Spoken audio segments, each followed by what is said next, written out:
This is another edition of Pursuit of Knowledge. I'm your host, John Parrott, and today we're going to be talking about Iowa's concentrated animal feeding operations and how it is a symptom of a much bigger issue going on in this state of Iowa and nationwide.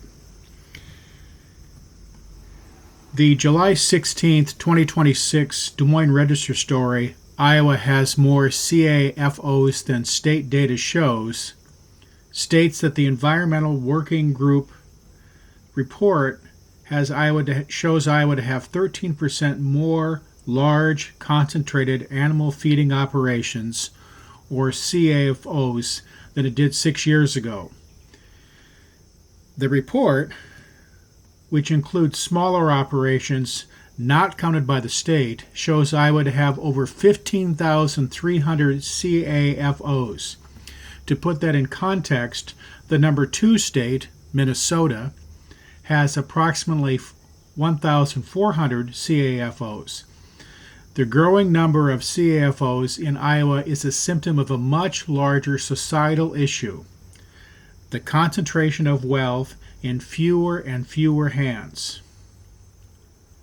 For example, the Agricultural Policy Review from Iowa State University's Center for Agricultural and Rural Development states that institutional and corporate ownership of land in Iowa has increased from 17% of Iowa farmland acres in 2002 to about 40% of farmland acres in 2022. That trend has continued in the last few years. Iowa law bans publicly traded corporations from owning agricultural land. As a result, no publicly owned corporations are top farmland owners in Iowa. The state's largest corporate landowners are either family-owned agribusinesses, private investment funds, or nonprofits. The story gets even more interesting when we look at who actually owns the Iowa farmland in question. Stein Seed Company owns over 25,200 acres in this company controlled by Harry Stein, worth an estimated $10 billion. Summit Agricultural Group owns over 13,000 acres. Its founder and executive chairman, Bruce Rastetter, has over $2 billion in assets and is a well-known mega donor to the Republican Party and has been called in Iowa Kingmaker. Desiree Trust Company owns about 20,000 acres. This is an investment arm of the Church of Jesus Christ of Latter-day Saints. The concentration of wealth, be it farmland or raising livestock, has unintended consequences. According to the ISU Extension and Outreach Office, over the last 25 years, the statewide average for an acre of Iowa farmland surged from $1,857 in 2000 to $11,549 in 2025. Inflation alone would have raised the cost of an acre of farmland to $3,611. There is clearly something else driving the increase. The ISU Agricultural Policy Review states that the massive surge in institutional and corporate land ownership has significantly impacted the cost per acre. The massive number of CAFOs, according to the Register article, generated 107.6 million tons of manure last year, contributing to high nitrate levels in the state waterways.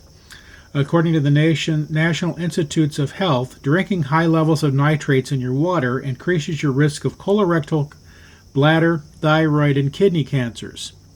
The U.S. Environmental Protection Agency limits nitrates to 10 per liter. However, newer studies link cancer levels to even lower than 3 to 5. Iowa has, either depending on which set of data you look at, the first or second highest rates of cancer in the nation. it is a situation that everyone wants to know what the cause is, and in reality, a lot of it is the proliferation of concentrated animal feeding operations.